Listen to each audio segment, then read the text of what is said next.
What do you get when 3 home health PTs and 1 business suit sit down to solve real-world clinician problems?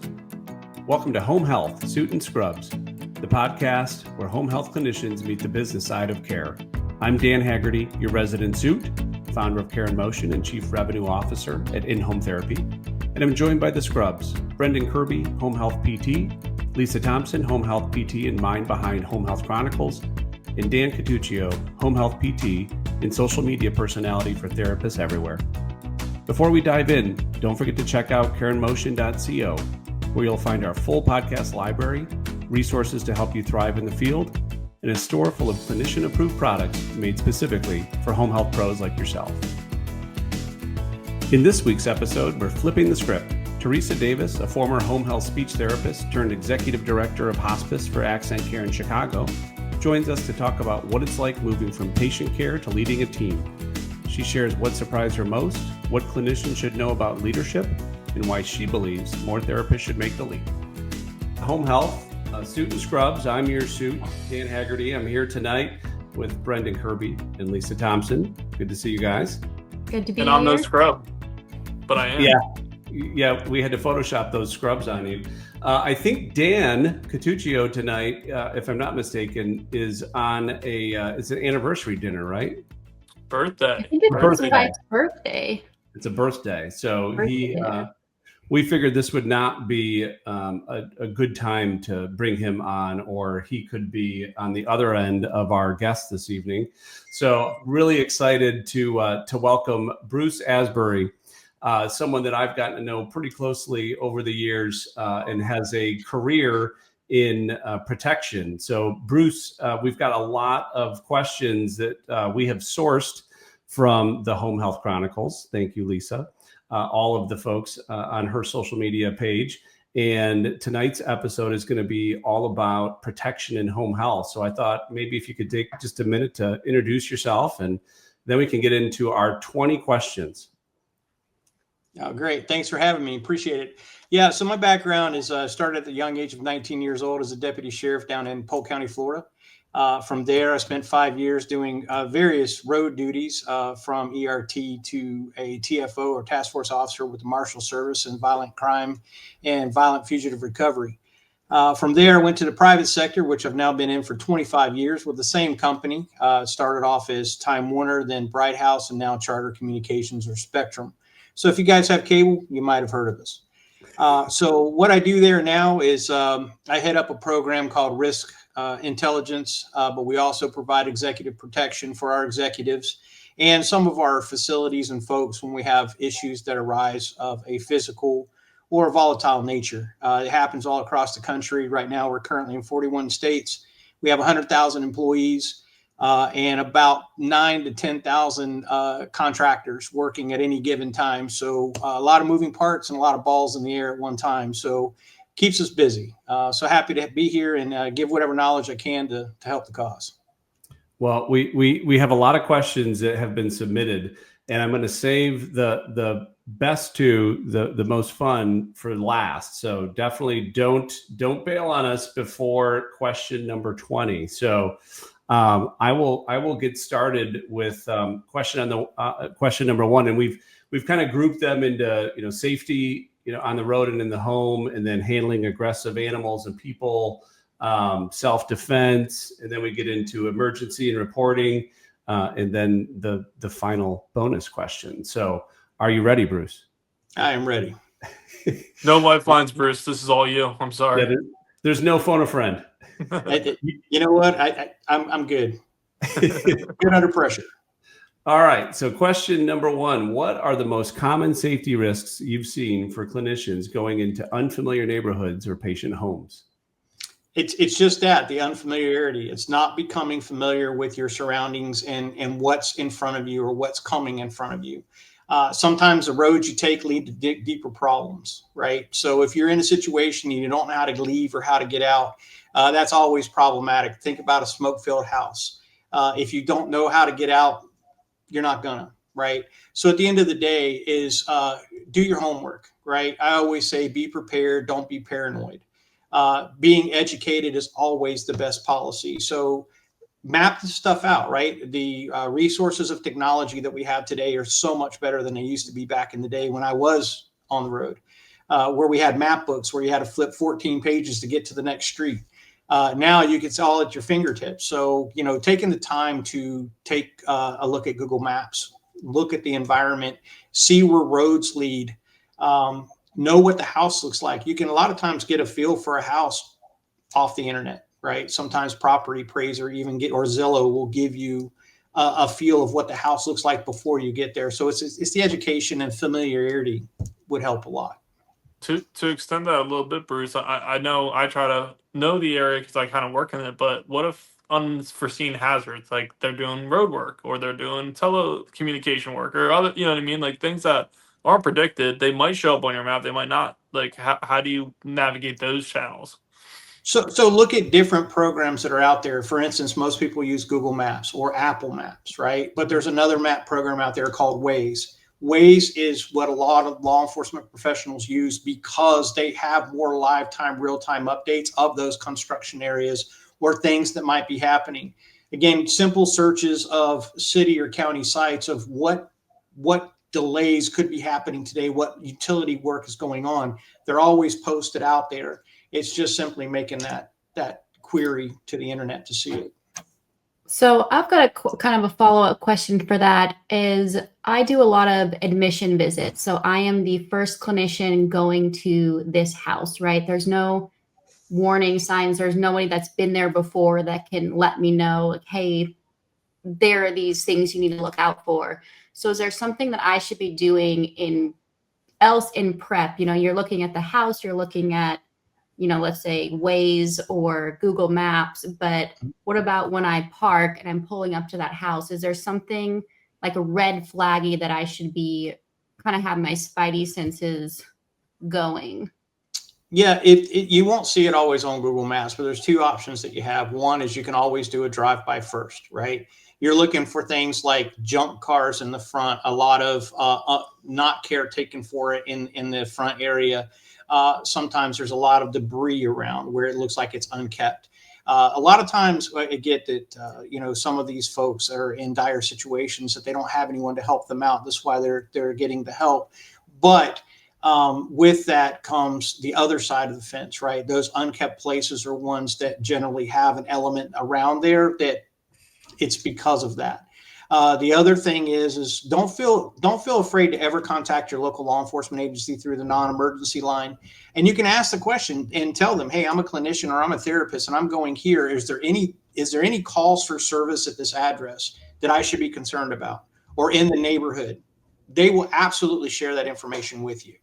A lot of times you can go to that agency's website and look at crime mapping for that. They track crime mapping. It's all public data. So it's just going in and seeing that and seeing what it looks like before you get there. Is that something you could call from the driveway? Like I pull up to this house, I can call this non-emergent line. They would give me this information. Absolutely. And you say, hey, I'm sitting in the driveway now. I'm a clinician or I'm a therapist and I'm going to go in here, but it feels a little sketchy. Is there anything going on in the neighborhood I should be concerned about or anything at this particular address? They won't give you details per se, but they would say, hey, you might want to exercise caution before you go in there, or we can send a unit by if necessary, right? There's things you can do like ask for patrol requests to come by, maybe to be there at a time that you're exiting the residence if you're leaving late at night. Not to jump ahead to anything else, but one of the things you look at is like, what time are you there? What time are you leaving? What day of the week is it, right? Fridays and Saturdays are generally the worst days of the week for things to happen. And the general times in which they occur are late in the evening to late at night. That's when the element comes out, right? So those are things you have to think about. What does your schedule look like? Are you there in the morning to the afternoon? It's still daylight. You're probably okay. If it's going to go into the nighttime, well, it may not be, right? So put all those factors together before you get there. Again, be prepared. If I'm walking up to the house and I feel a little uneasy or I just have a weird feeling or unsafe, what's the recommendation for the safest, but the most professional thing to do? Because of course these are our patients as well. Just let them know that you have to do a quick check-in. You forgot to do it. simply step away and contact one of your contacts within the agency to let them know that, hey, what your concerns are, so someone is aware. And then you can set check-in times. Hey, call me every 20 minutes. You don't have to say who's calling you, but what it does is set the cadence to let you know, hey, if you have a distress word, hey, if I say banana, come get me, right? Or send somebody to come get me, and I'm at this house. It's the same thing in your personal life. If you have that situation of volatility, you can always reach out to family members and rely on them to be that point of contact with you. Do the same thing with your partnership within your agency. Just keep the comms open. So something that somebody has sent in a question that I've actually never heard of before, and maybe that's just something I don't know. They said that you can text 911. Is this a thing? I was just Googling it really quick, and they're like, if you text 911, can you share your location, or do you need to text the address? Like if I text 911 and it's available in my location, and I say, I'm a clinician, I'm in a home, I'm unsafe, I need help. Do they have access if my location is shared? Do they have access to where I am, and would they send somebody? Not necessarily just on the text alone. My suggestion would be not to use the text feature if you can help it, because when you call, what happens is an automatic ping starts, and they do a geolocate based on tower pings, and they'll come find you faster that way, especially if you can't answer. I don't know if anyone's ever seen the video. If you get an opportunity, go check it out. But there is the where the victim is calling in for a pizza and trying to make the order, but subtly gives the address out based on, hey, let me just order a pizza for us and it's going to be fine, and gives the address, and unsuspectingly, the police show up short time later, because 911 operators are very adept at making a pivot and adjusting to the situation. So if you're in a situation that you can't say what you want to say, they know how to help you navigate through that. So a lot of times it's better than just the text message. Yes, it's a good tool to have if you have to fast do it, but if you have to go through the step of actually go to share your location. Once it gives you that URL link, then you have to go and send it in a text message, because the text message is a one-time shot. But when you're connected on the phone, that pinging is occurring consistently. So you could even just call 911. No one would know that you've called them, not say anything, go back to doing whatever you were doing. And that's pinging the location, and the 911 operator knows something must be going on here. Exactly. And again, if you go out to your YouTube and other TikTok type videos, you'll see where law enforcement have come up where, kids have done this, right? And I think it's funny to call 911 on their cell phone, or they'll never find me. And they come find them, right? And they're like, hey, you made this phone call, and then there's a consequence for it. But so when they get there and they say, hey, is everything okay? You have that opportunity, right? We've all seen the hand signs where you can take the hand and bring it down, right? So know what these things are. Back in the day, way back in the day, 20 plus years ago, there was a thing called a save dot, and you put an actual ink dot inside your hand. So a person who was in a volatile domestic relationship, if they were needing help and couldn't say anything, they would actually show their hand and show that ink dot inside their hand. And that gave us the indicator that we needed to give a fast track extract from the house and get them to a safe location and then deal with the situation. So know what things are available to you. Again, education is key for your personal safety. One thing, and I know we skipped around a little bit, but just about since it's the same type of question, but emergency and reporting, if you don't want to call 911 because you feel like that's going to make things worse, what's the recommendation there? Is it to text? How do you get out of that situation? Yeah, you can make a text message, but most times it's best just to excuse yourself and then contact a non-emergency number and let them know what your situation is, and let them make the determination of what kind of response you might need. When you're in the situation, your heart rate increases, your blood pressure increases, everything increases, right? Your anxiety, everything. So not all of your thought processes are 100% at that point. So you'll need that other person to help give you the guidance that you're going to need. So again, text is great, but having that ability to speak to someone that can actually calm you down a little bit is helpful in a lot of ways. And that's what the dispatch can do with law enforcement agencies around the country. One of the questions that had come in was, once you're in the house, thinking about an exit route, right? Because a lot of, our PTs and OTs are, maybe are, in a bathroom, helping out with, a transfer or something. What's the best advice for keeping an exit route clear? Always subtly ask the individual if, one, hey, can I see your beautiful home, right? Let them have some comfort of you having availability around the house, but not doing it without being accompanied if possible, right? If there's a friend or family member, we all, even in the telecom industry, we don't let our technicians generally go into a bedroom or any other room of the house unaccompanied, right? We always say keep someone on your six, so they're always there and visible with you.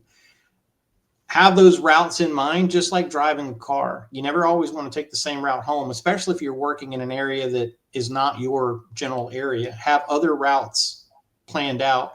So if someone is following you, they don't always know the way you're going, right? And sit and wait.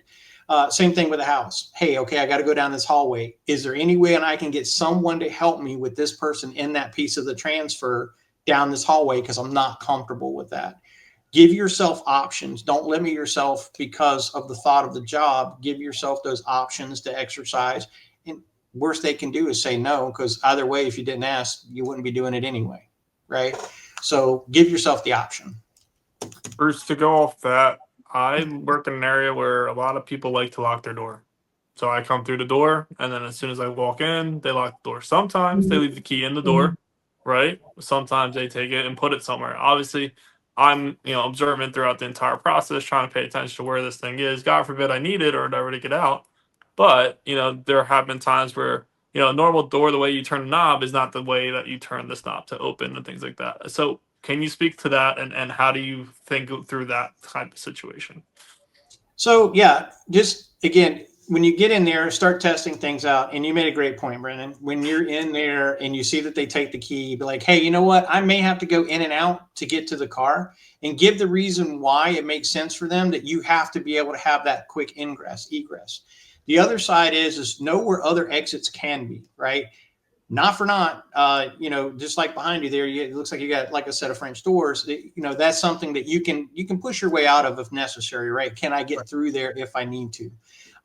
If there's a, like a skylight type situation where you can get out, know that how do I get out, right? Go to a bathroom. Can I get out the window there? Can I get out through a bedroom? Can I get out through the bedroom I'm working with them in, and through that window?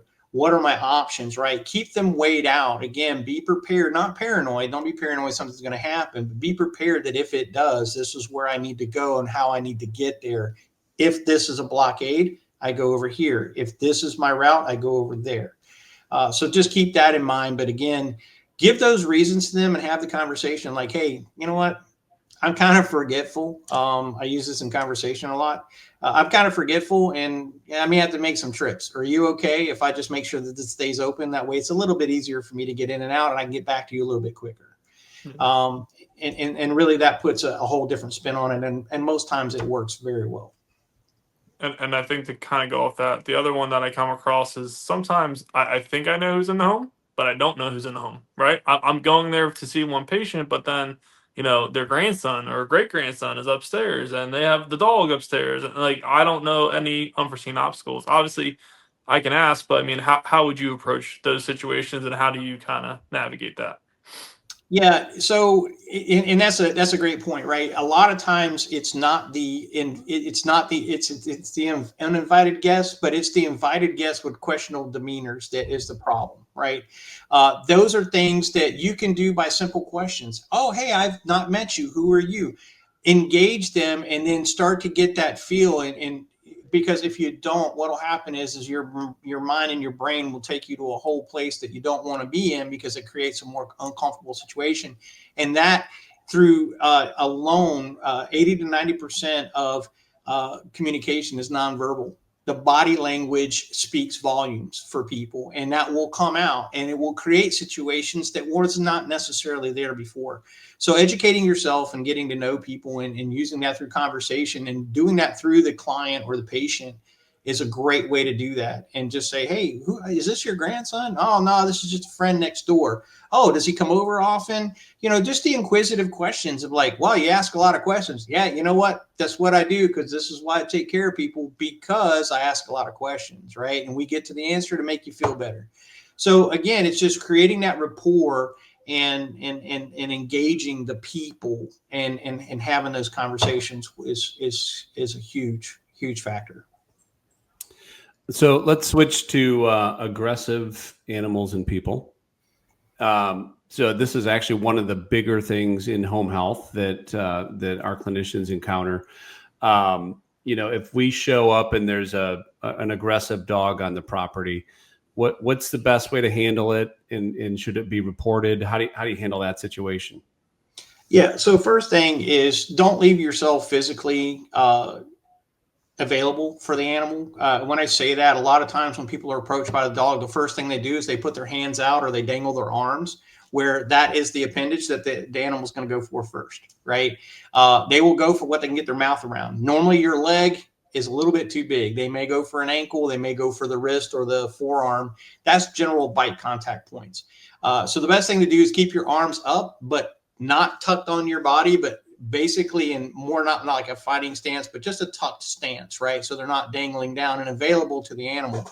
The other thing is when you're approached by the animal, a lot of times you tend to focus on the animal. Worst thing you can do is stare in the eyes of the dog, right? The dog sees that as a return of aggression and will tend to spark it up even more. Best thing to do is look up, look away as if the dog's not even there, because it's going to be going hard and fast, and then slowly make deliberate movements to get away from the animal. And then from there, try to make barriers between you. Slowly move a chair between you, go around a wall, get yourself into a room in which you can close the door on the animal. But any fast movement is going to spark that animal to react, normally in an aggressive manner. And should we be reporting any kind of a aggressive animal like that? It's kind of a two for double-edged sword there, right? And the reason being is because you're in the home of the person, and a lot of times the animal is protecting its space. But if the animal is showing other aggressive signs away from outside the home to other people and to other animals, it is something that you could always take and just give notation to animal control. Most counties have an animal control department, either with the sheriff's office or with the county department itself. And you can Google those things and find them and just give a report and just say, hey, there's some behavior of this dog that might be a little bit suspect. Because with that, if they get a hold of a bad raccoon or another animal that may have, some kind of disease like rabies, it actually puts them in a higher rate of contracting that. And then that becomes a more greater issue to the clinician or therapist that's now coming to the home unsuspectedly. Now it puts them in a whole different mindset to attack. So, those are things to keep in mind. Maybe a question for Brendan or Lisa. I mean, do your agencies have policies and requirements for those types of situations? We have a policy that all pets have to be away the entire time, no matter who's walking in that door. So they have to be caged up or put into a room that's not going to be opened at all and anything. Otherwise, we can't go in that room or that house. We have the same policy, but not everybody abides by it, right? I go into many homes too that the animals are out. There's a few homes that the animals are aggressive and they have to be locked up, and I won't go into the home until they are completely locked up. And I'm always a little bit on edge. I have a couple patients right now like that. But I know a lot of clinicians don't. Do your clinicians at your company abide by the policy? I mean, it's there, but I really think most people don't. And then if there is a clinician that goes in and says, hey, you have to lock up your pet for me to come in, the patient's like, well, I don't do it with anybody else, or I'm not going to do that.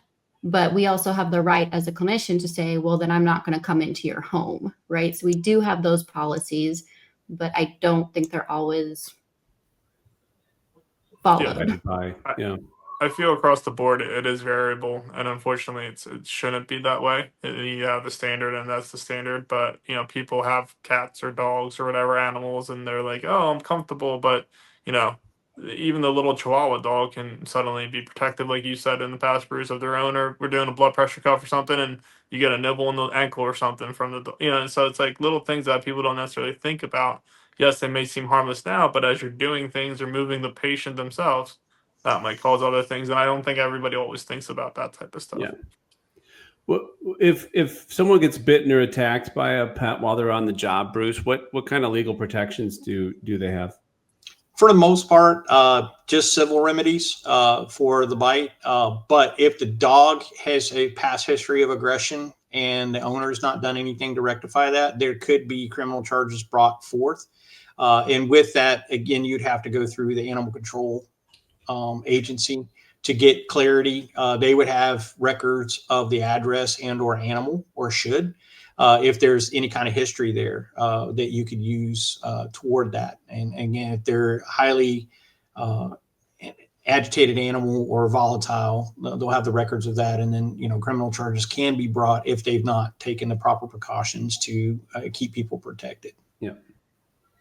Yeah. Shifting from animals to people. So if a patient or their caregiver becomes verbally or physically aggressive, what should we do in that moment to protect ourselves? We always give suggestion, de-escalation technique, right? It's a 4-part process. 1, listen actively. Give your attention, your physical attention, be engaged, and paraphrase what people say. Oh, this is what you were saying. Okay, I understand, right? Speak calmly, be composed, polite, be neutral. Don't give sides, be inexpressive, be empathetic. That's one word that everyone should live on. Be empathetic, not sympathetic. You don't have to take sides. Just be empathetic, understand where they're coming from, and then reinforce that. You don't have to agree with it. You just have to let them know that you understand. Connect nonverbally. Again, 80 to 90% of communication is nonverbal. Be cognizant of your body language. Clenching a fist. Sometimes we do things with our face. I mean, look at this guy, face for radio. I have a natural scowl about me that, most people are like, dude, are you angry? No, I'm not. It's just the way I look. And when I think, it's even worse. And I don't think much, so I don't have to worry about that. But at the end of the day, things of touching don't violate personal space. A lot of people like to give the consoling touch, the Mr. Miyagi on the shoulder blade. Oh, you'll feel better. Those are things that will create havoc. People don't want to be touched. And as caregivers, I'm sure in the industry with the clinicians or even therapists, there's a lot of hands-on activity, right, Brendan? Like, you're going to be touching people, and the natural state is to give that consolation. Well, when a person's agitated, that is not the time to do that. That will spark, oh, you touch me, and boom, fists are flying, and someone's getting the 5-knuckle shuffle right on the side of the face. Not good. And then when it gets to a point, your inner radar is going to go off, and you're going to say, you know what, I got to get out of here. Call 911, contact law enforcement. That is a time where you don't have to be quiet anymore. I am leaving, and I'm leaving now. Make your intentions known. Get out of the residence, get outside, and then get even louder. And the reason being is because with the loudness, you will get attention, and that attention solicits help. The neighbors will look and be like, oh, that's not good. What's going on? And, majority of the time, people as a whole will come and help, right? So keep those things in mind, those 4 things: listen actively, speak calmly, connect non-verbally, and then contact help if things just don't get any better. So, Bruce, I've always been told, instead of saying the word help, right, if as you're saying it loud and everything else, you say the word fire. Is that true? Or is there another word that you use to get people's more attention? And the reason I'll explain that is because fire, people are going to go, where, and be looking, be more observant and everything else. Is there specific cues or things that you would say or do in those situations to bring more awareness, to bring more attention to the surrounding area? No, actually, I'd go just the opposite of that. I would say stay with help and not say fire, because fire prompts people to normally go, is it my house? And then they divert their attention back, because sadly, a lot of people are single-mindedly worried about themselves first. And you can ad lib to that. I need you. I need help. Can you help me? Right. And make that loud and clear.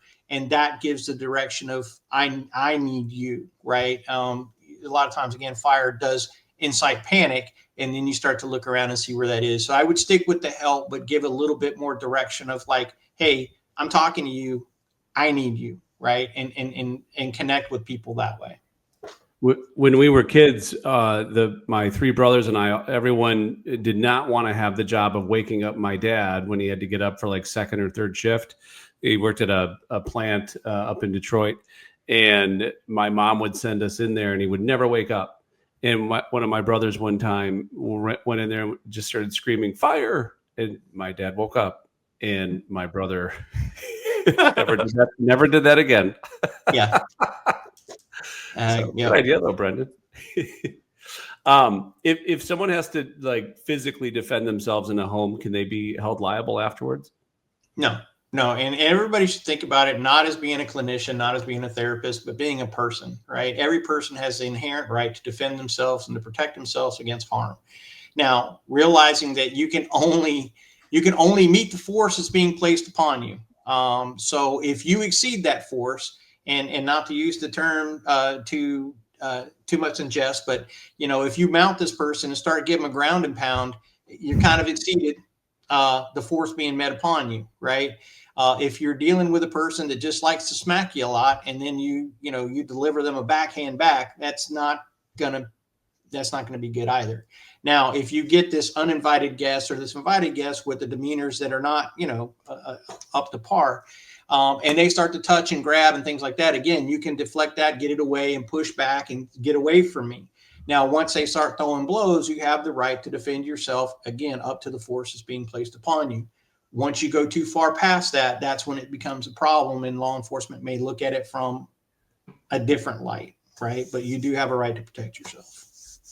So to kind of go off that just a little bit, Bruce, what if, not everybody who we are working with, Lisa, right, is cognitively intact, right? Or the beings around them, some areas I work in, you can see that they're impaired from either some kind of medication, something like that. How does that play into that self-defense? And is that a factor at all or no? Because I know recently we see a lot of the news stuff talking about mental, crisis, things like that. How does that play? It does play a role, especially if a clinician or as a therapist, you can recognize it, right?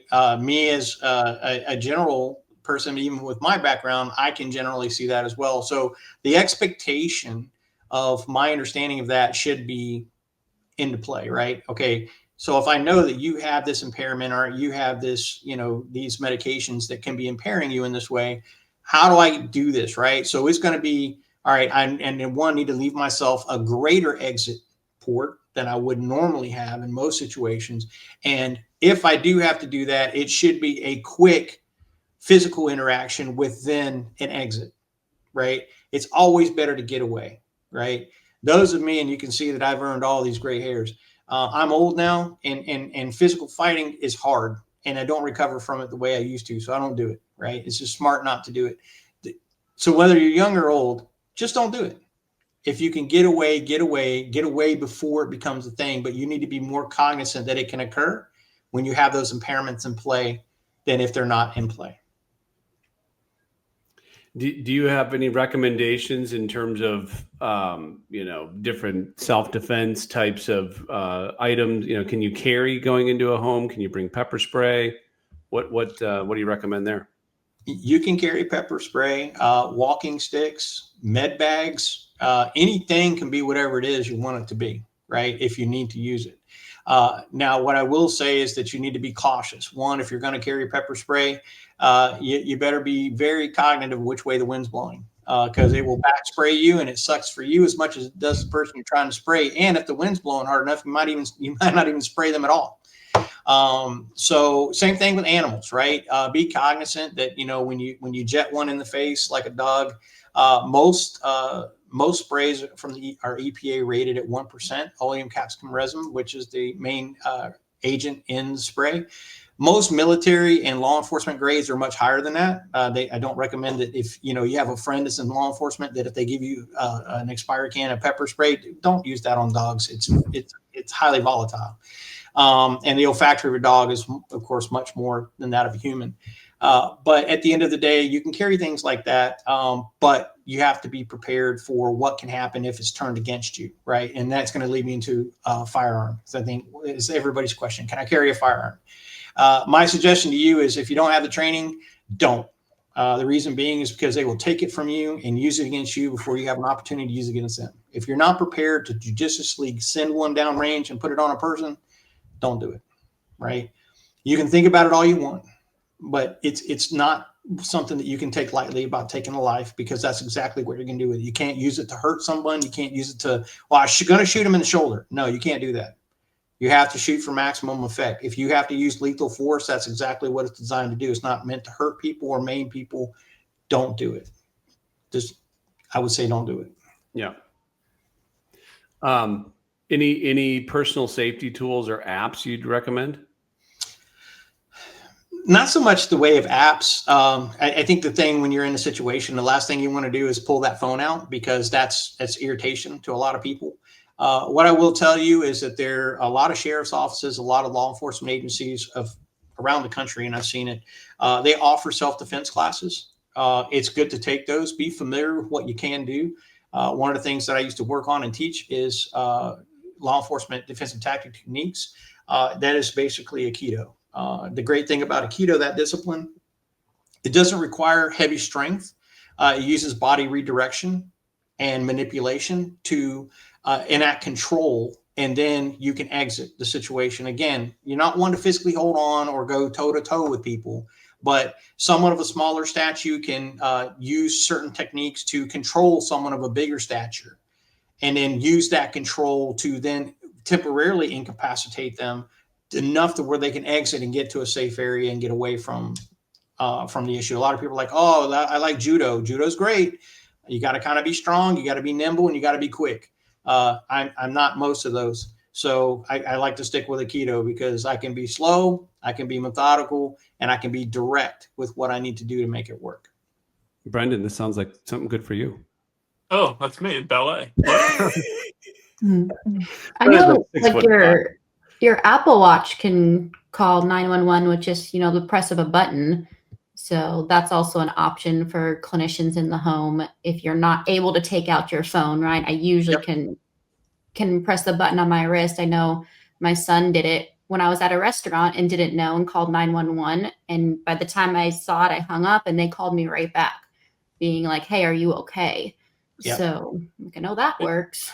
The other thing I know people sometimes have done is buddy systems. I know it's older, right? But, calling their husband, calling their spouse, calling a friend, another clinician. Hey, I plan on being here in 30 minutes. If you don't hear a text from me or get a call from me, please, this is where I'm at, call, that type of thing. That is the best technique. Yeah. I've told my husband, I'm like, hey, I'm about to go into this, patient's home who just got out of prison. So you don't hear from me in like 30 minutes, like you have my shared location, because we're going in there. I mean, I'm going in there as a female alone to somebody that has a history of multiple stints in prison. So and I know that brings a question that someone had asked us, can you ever get like a police escort if we do have to go into these homes because these patients need our services? Would the police ever come with you? Not in most cases, unless you pay for a detail. You can always pay for a detail to say, hey, is there any way that you can, we can pay, X amount of dollars an hour, and it's not cheap. We do use that technique in some cases where like, hey, we need this protective service from you guys, in addition to what we provide. And, at the price, yes, it can be done. But on the general, just to call them and say, hey, I don't feel comfortable, they're going to tell you, then if you don't feel comfortable, don't go in. right? Have them figure out a different location, or it's just like the kid handoff, right? When it's a volatile situation of the parents, they have them do that at the police station. Now, they're not going to say bring your patient to the police station to give them treatment, but they're going to say go to a neutral place, or have them go to a neutral place where you can take care of them, because we're not going to be able to do that, right? They don't have the resources for that, but they do have resources for off-duty officers, or you can always think about an off-duty security firm like Allied Universal, Walden. There's different ones out there that can offer services at a cheaper rate, where you just have that I think Brendan, you said earlier, like the buddy type mentality, where there's more safety in numbers, right? So if they have that second person there, maybe they have on the security jacket.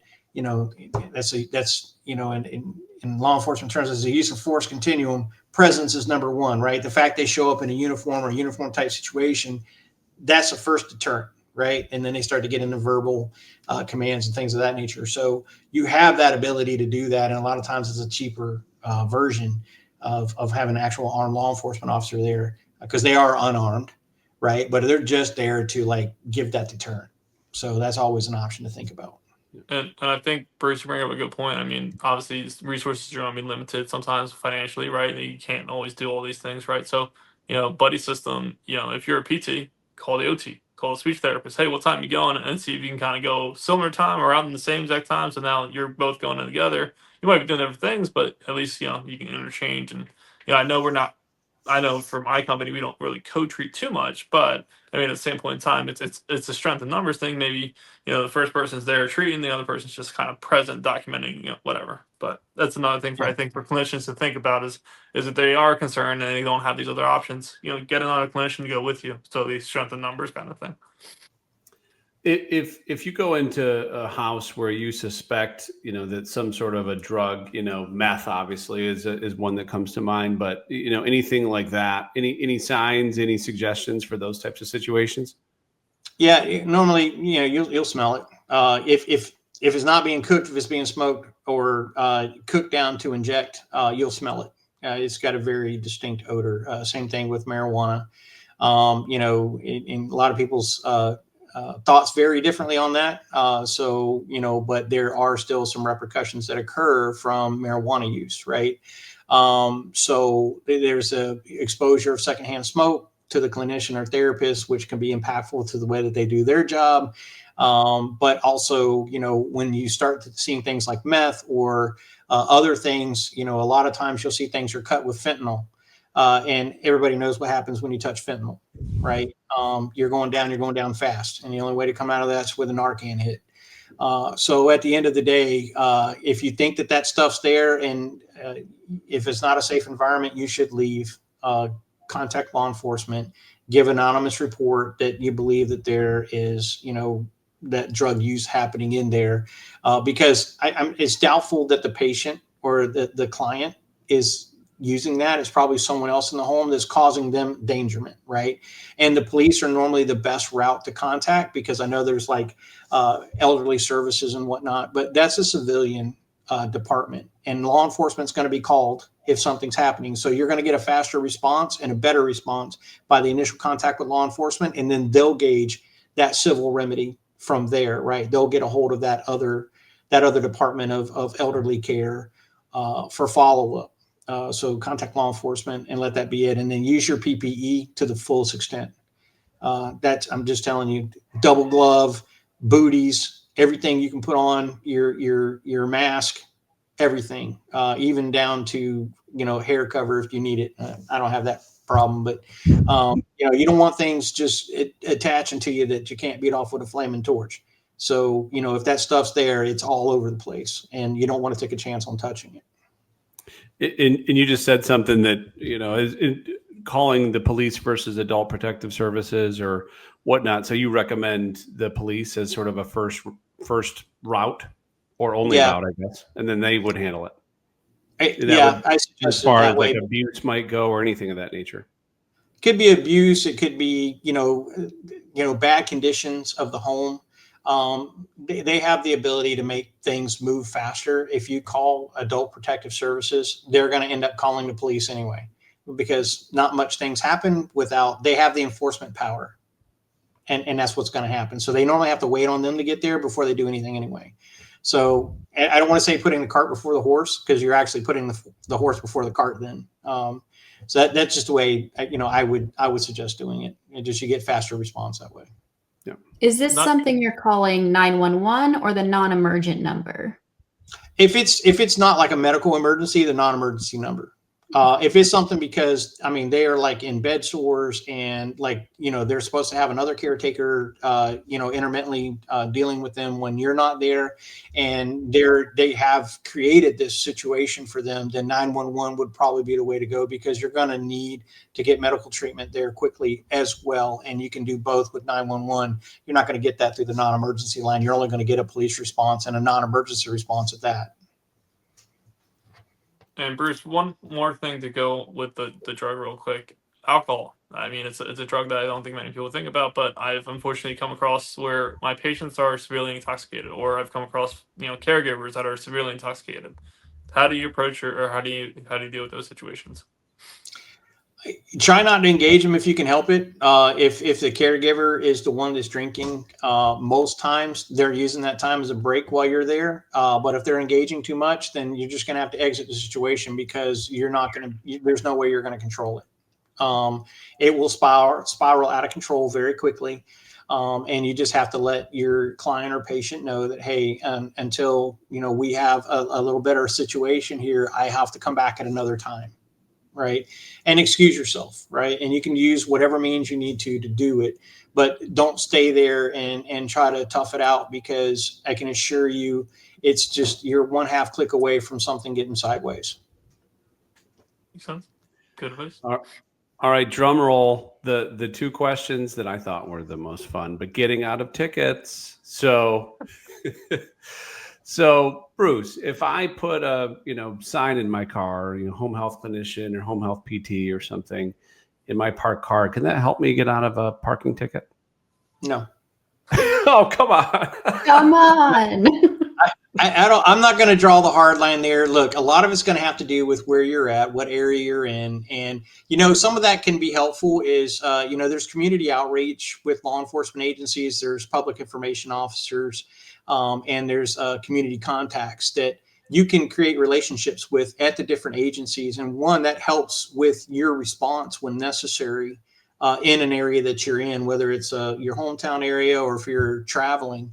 But creating those relationships is huge. Now, I won't say it's going to get you out of a ticket, right? Because if you don't have the special placard or permit to be somewhere, if you get that person, they may just be that person that's going to give you one. I can tell you in my time in law enforcement, I had many opportunities to, write many citations and maybe take a few people to jail for DUI. But I made other choices that, ended up working out better for the folks, because, they understand that law enforcement officers are people too. And they understand what you're there to do. But if you're brazenly doing something and you're just kind of really parking in a spot you shouldn't, maybe not do it. But yeah, at the end of the day, it's really going to depend on the area. But if you put the sign on your car, I can't say it won't hurt, but yeah, it can still happen. And then the last question. So I was talking to one of our PTAs down in Florida, Tracy Rydell. So I hope you're listening. I told her that we would ask. She said, make sure to ask Bruce this question. She said, I have gotten pulled over 3 times in my life, and each time I was wearing my scrubs and I had a stethoscope around my neck, and I've gotten out of all 3 tickets, and my husband is convinced it was because of the scrubs and the stethoscope. Is that a real thing? Coming as a born and raised Florida guy, and cut my teeth in law enforcement there. I can pretty much tell you if it's a trooper, nope, not going to help you. Those guys are tough and hardcore. If you're a deputy, it might. We have a lot of good relationships with the hospitals and the nurses and the doctors. So if you're looking that way, we might give it to you. But you will get asked a question: are you a nurse? And if you give, well, I'm a clinician or I'm a therapist, that could sway them. If you're an officer from a municipality, you might be okay. But most things will be, what did you do first, right? If you're blowing 25 over the speed limit, probably not going to help you in any case. If it's a minor infraction, you might be okay. But again, not a bad thing to have. But I like to tell everybody, if you don't want to get caught doing something, don't do it. Well, I'm not a clinician, but I'll start putting on some scrubs before I go to the bar, I guess. Put a stethoscope in your car. I'm just going to ask driving them with if a they know stethoscope. Bruce. I think that will get me out of it. Do you know Bruce? Like, Yeah. Bruce. Well, there might be a few left down there, but sadly, most of them have hit retirement age, as I have. So you may not see them anymore. It's all the young kids down there doing all the new cool stuff. Well, Bruce, it's been great having you. I mean, the insights have been incredible. We're going to put all of this into the show notes, and it's available, of course, on the website, karenmotion.co. Check us out on Facebook and Instagram. Be sure to check out Lisa with the Home Health Chronicles on Instagram and Dan Catuccio on both Facebook and Instagram. And again, Bruce, thank you so much for your time today. Really appreciate all the insight. No, thanks for having me. I appreciate it.